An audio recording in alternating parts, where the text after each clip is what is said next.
Just as we're beneficiaries of the legacy of the Sisters of St. Joseph, they too were beneficiaries of other religious orders who led up to their creation in 1650. There was one really interesting group of people in Annecy, France, who had a profound influence on the Sisters of St. Joseph.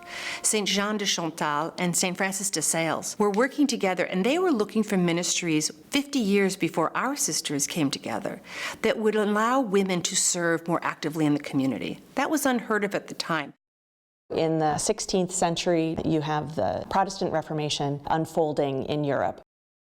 Geneva, Switzerland, was where the Calvinist movement was quite prominent, and so Catholicism was expelled from Geneva. And so the Counter-Reformation, or the Catholic Reformation, took root in Annecy, France. It's the Counter-Reformation that really gives birth to the religious movements and spiritual movements in France that give birth to the Sisters of St. Joseph. Francis de Sales was the bishop in the late 1500s. He was a very important figure at that time because he felt that the Calvinist message was too strict. He really preached about the mercy of God and the love of God. So he wanted everybody in his diocese to know that God was loving and kind and merciful, and not the stricter God of the Calvinist Reformation. St. Francis de Sales had kind of a collaborator, a spiritual partner in Jane de Chantal, who felt called to religious life, but she was a widow and had children, so it was unusual. They were both considered very spiritually gifted. He was her spiritual director, and together they founded the Sisters of the Visitation of Mary.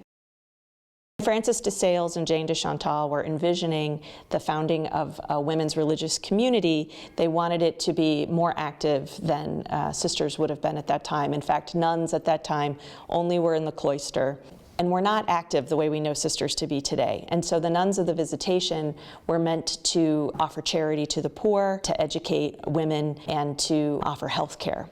In the beginning stages of the Nuns of the Visitation, they were more active. As they grew, time went on, some of the bishops did not approve of that, and so the Visitations did end up being a cloistered community.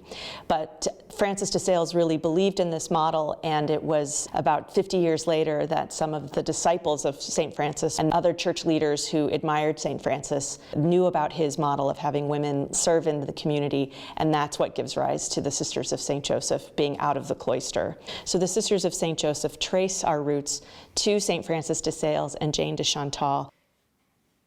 But it was our sisters who were some of the first to truly live outside of cloister and to serve and live with the people directly. That was something new, but we're very grateful to our roots in Annecy, France. That paved the way.